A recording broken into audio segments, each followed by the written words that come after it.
হযরত আবু হুরায়রা রাদিয়াল্লাহু আনহু থেকে বর্ণিত, তিনি বলেন, আমি রাসূলুল্লাহ সাল্লাল্লাহু আলাইহি ওয়াসাল্লামকে বলতে শুনেছি, আল্লাহ তাআলা যখন সৃষ্টিজগৎ সৃষ্টি করলেন, তখন তিনি তার কিতাবে ফয়সালার কিতাব লিখলেন। নিশ্চয়ই আমার রহমত আমার ক্রোধকে অতিক্রম করেছে। যে ব্যক্তি একটি নেক আমল করার ইচ্ছা করে, কিন্তু তা করতে পারে না, আল্লাহ তার জন্য একটি পূর্ণ নেকি লিখে দেন।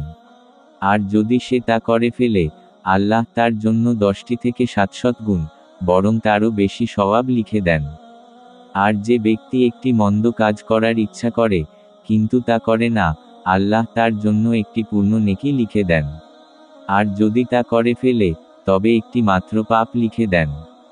আর আমার বান্দারা, তোমরা পথভ্রষ্ট হয়েছ, যদি না আমি তোমাদেরকে সঠিক পথ দেখাই। অতএব, তোমরা আমার কাছে পথের দিশা চাও, আমি তোমাদেরকে পথ দেখাবো।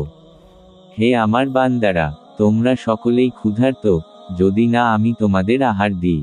অতএব, তোমরা আমার নিকট রিজিক চাও, আমি তোমাদের আহার দেব। হে আমার বান্দারা, তোমরা সকলেই নগ্ন, যদি না আমি তোমাদেরকে পোশাক পরাই।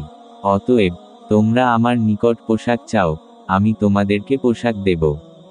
হে আমার বান্দারা, তোমরা দিনরাত গুনাহ করো, আর আমি সব গুনাহ মাফ করি। অতএব, তোমরা আমার নিকট ক্ষমা চাও, আমি তোমাদের ক্ষমা করে দেব। হে আমার বান্দারা, তোমরা কখনোই আমাকে ক্ষতি দিতে পারবে না এবং উপকারও করতে পারবে না। হে আমার বান্দারা, যদি তোমাদের প্রথম ব্যক্তি থেকে শেষ ব্যক্তি, মানুষ ও জিন, সবাই সবচেয়ে পহেজগার ব্যক্তির মতো হয়ে যায়, তবুও আমার রাজত্বে কিছু বাড়বে না।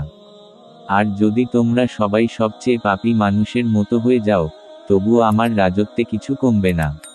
হে আমার বান্দারা, যদি তোমাদের প্রথম ও শেষ, মানুষ ও জিন, সবাই একত্রিত হয়ে আমার কাছে চায় এবং আমি প্রত্যেককে তার চাওয়া দিই, তবুও আমার ভাণ্ডার এতটুকুও কমবে না, যেমন একটি সূচকে সমুদ্রে ডুবিয়ে উঠালে সমুদ্রের পানি কমে না। হে আমার বান্দারা, তোমাদের কাজকর্ম আমি হিসাব রাখছি। এরপর আমি তোমাদের তার পূর্ণ প্রতিদান দিব। অতএব, যে ভালো কিছু পায়, সে যেন আল্লাহর প্রশংসা করে। আর যে খারাপ কিছু পায়, সে যেন নিজেকে দোষারোপ করে। সহিহ মুসলিম, হাদিস নং 2577। এই হাদিস আমাদের শিক্ষা দেয়: 1. আল্লাহর রহমত সীমাহীন। 2. দোয়া করতে হবে আল্লাহর কাছে। 3. নেক আমলের চেষ্টা করলেই সওয়াব পাওয়া যায়। 4. গুনাহ থেকে ফিরে আসতে হবে। 5. আল্লাহর দয়ায় সবকিছু নির্ভরশীল।